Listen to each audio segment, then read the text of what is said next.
Explosion meurtrière en Iran, au moins 103 morts ce mercredi lors d'une cérémonie en l'honneur d'un dignitaire iranien tué par les Américains en 2020. Le haut représentant de l'Union européenne, Josep Borrell, estime que l'Europe pourrait être accusée de faire deux poids deux mesures à propos de la guerre à Gaza et en Ukraine. Une vague de froid extrême traverse actuellement la Scandinavie avec des températures dépassant les moins 40 degrés en Suède.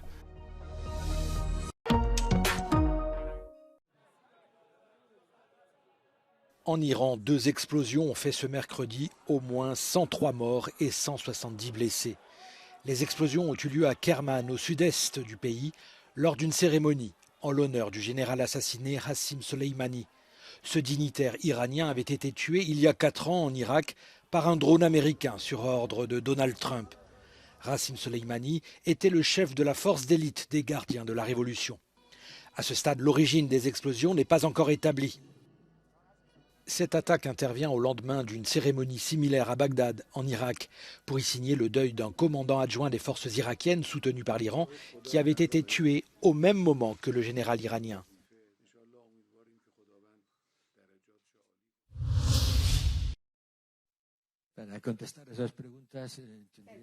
Le plus haut diplomate de l'Union européenne, Josep Borrell, a mis en garde contre un débordement imminent de la violence au Moyen-Orient si le conflit de Gaza n'était pas résolu.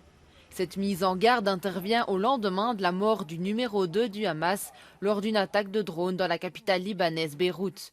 Israël n'a pas encore explicitement revendiqué l'attaque, mais se prépare à d'éventuelles représailles.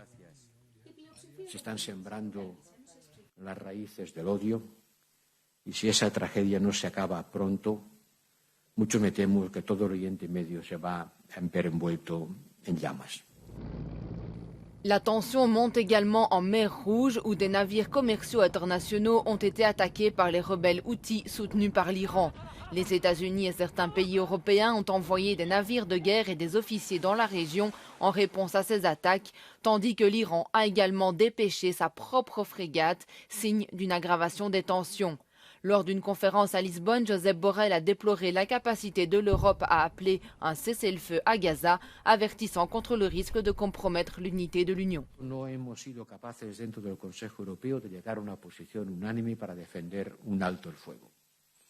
Al contrario, nos hemos limitado a llegar a un acuerdo de mínimos, diciendo que apoyamos pausas, en plural, humanitarias y en aumento de la ayuda a las víctimas de la guerra. No hay una solución, una posición unánime. Y esto nos debilita.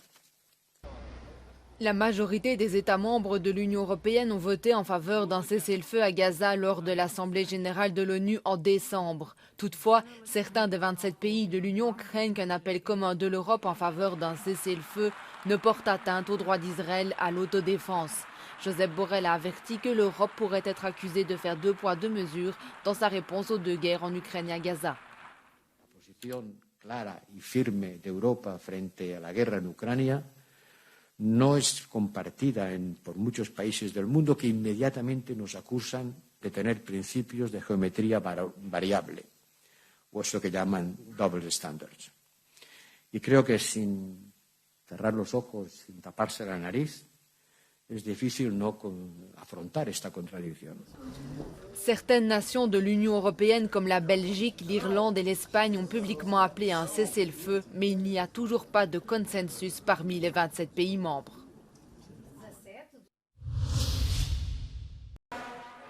Un pays africain lointain est source d'inquiétude pour l'Europe. Le coup d'État qui s'est produit au Niger en juillet a été un véritable choc pour l'Union européenne, comme le reconnaît Emanuela Claudia Del Rey, représentante spéciale de l'Union européenne pour le Sahel. Bruxelles a réagi en prenant des mesures restrictives. We were obliged to suspend all activities because of the coup d'etat. We have been supporting the action of the ECOWAS, which has imposed sanctions to the junta in power at the moment, because we wanted to send a very important sign that unconstitutional changes in countries, such as the countries of the Sahel, are absolutely unacceptable. And of course, this has caused the European Union to take decisions regarding its partnership, meaning suspending all the activities in development cooperation, in security cooperation, although, of course, we have preserved humanitarian aid because humanitarian aid for the European Union is essential. Le Niger était un partenaire clé de l'Europe dans la lutte contre l'immigration clandestine. Cette coopération est aujourd'hui menacée. La junte au pouvoir a abrogé une loi qui réduisait les flux de personnes à travers la ville d'Agadez vers le désert du Sahara. Ce sont des représailles évidentes, selon cet eurodéputé. Lo que está haciendo la Junta es, ya se van a enterar ustedes en Italia de lo que les va a llegar. Es efectivamente una respuesta al cese de la ayuda. Pero nosotros no podemos mantener una ayuda económica ante una junta golpista. La décision de la junte a été plutôt bien accueillie par la population de la région d'Agadez. De nombreux Nigériens gagnent en effet leur vie en transportant des migrants qui ne sont pas tous des trafiquants. Como en Europa, si quieres irte de Milán a Roma y vas en autobús, tienes que pagar un billete. Evidentemente el billete Agadez-Gatroun o Agadez-Gat o Agadez-Sebra es muchísimo más caro. La loi était également contestée par les organisations de la société civile nigérienne car elle tendait à étrangler l'économie locale, d'après cette experte. Localement, on estime qu'il s'agit d'un moyen ancestral de vivre, de faire du commerce, d'échanger. On considère que les déplacements des populations, notamment dans le Sahel lui-même ou vers les régions du Nord, fait partie d'un mode de vie. La Commission européenne craint toutefois que les réseaux de trafic d'êtres humains ne se développent en l'absence de loi.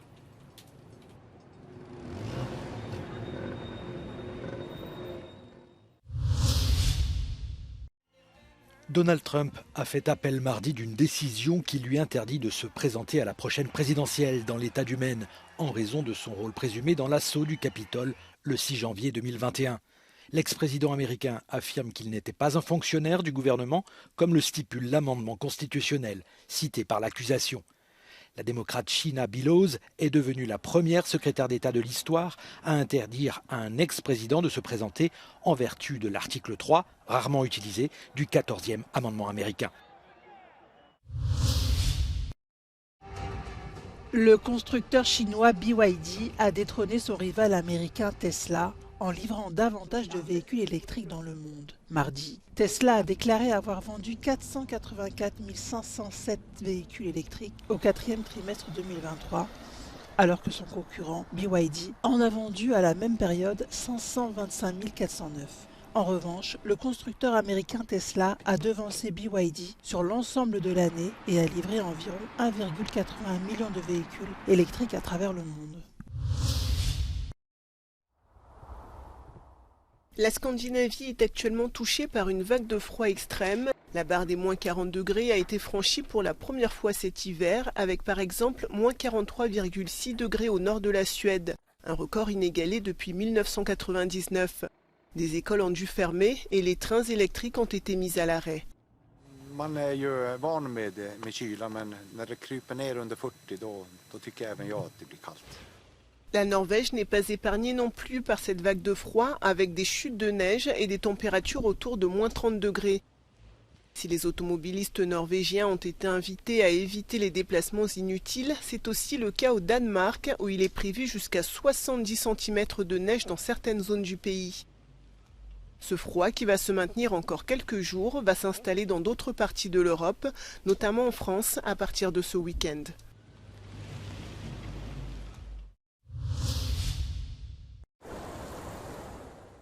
Alors que le niveau de la Leitha ne cesse de monter, la ville de Quimperlé dans le Finistère est en alerte. Suite aux fortes intempéries, le niveau de la rivière dépasse désormais les 3 mètres et les autorités locales redoutent des inondations comme l'an dernier. Face au risque, la Leitha a été placée en vigilance orange et plusieurs commerces ont dû fermer. Outre-Rhin, de nombreuses régions font elles aussi face à des inondations depuis plusieurs jours. C'est le cas particulièrement dans le nord-ouest, en Basse-Saxe, où des centaines de personnes ont dû être évacuées. De fortes pluies sont encore attendues dans certaines zones et le risque d'inondation est toujours présent. La tempête Henk, qui a balayé une partie de la France, a également fait des dégâts dans le sud du Royaume-Uni avec plus de 300 alertes aux inondations. Le quartier de Greenwich, dans le sud de Londres, est particulièrement touché par des vents violents. Et dans l'ouest de l'Angleterre, un automobiliste a été tué après la chute d'un arbre sur sa voiture. Premier scandale politique de l'année en Italie, Emanuele Pozzolo, député de la majorité de la première ministre Giorgia Meloni, fait l'objet d'une enquête. Il est accusé d'avoir tiré accidentellement sur un homme la veille du Nouvel An à Rosazza, dans la province de Biella en Piémonte.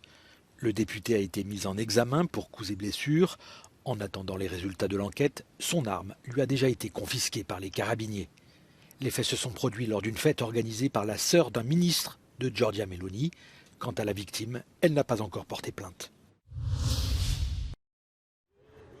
Dès la nuit tombée, l'équipe de l'association Coiffure du Cœur se prépare à accueillir ses clients, ciseaux et peigne à la main. Dans ce salon improvisé en plein air, des personnes dans le besoin peuvent venir se faire couper les cheveux une fois par mois et partager un repas. C'est super. On est là pour ça. C'est super. Hein, c'est vraiment génial d'avoir comme ça des gens qui aident. Ils ne peuvent pas se permettre. Mais depuis 9 mois, comme j'ai plus de revenus, et ben là, avec tout le monde là-dessus, avoir des coiffeurs comme ça à titre gratuit, c'est vachement pratique. Ça, c'est sympa. Et puis, il y a des personnes qui sont habituées à venir maintenant, donc c'est chouette. C'est un moment où on peut échanger, où c'est sympa. Créée en 2018 à Toulon, l'association a évolué et propose maintenant ses services dans 9 villes de France et a déjà aidé des milliers de personnes défavorisées à se faire coiffer. Entre bienveillance et confidence, ces salons de coiffure ambulants rapprochent et réchauffent les cœurs.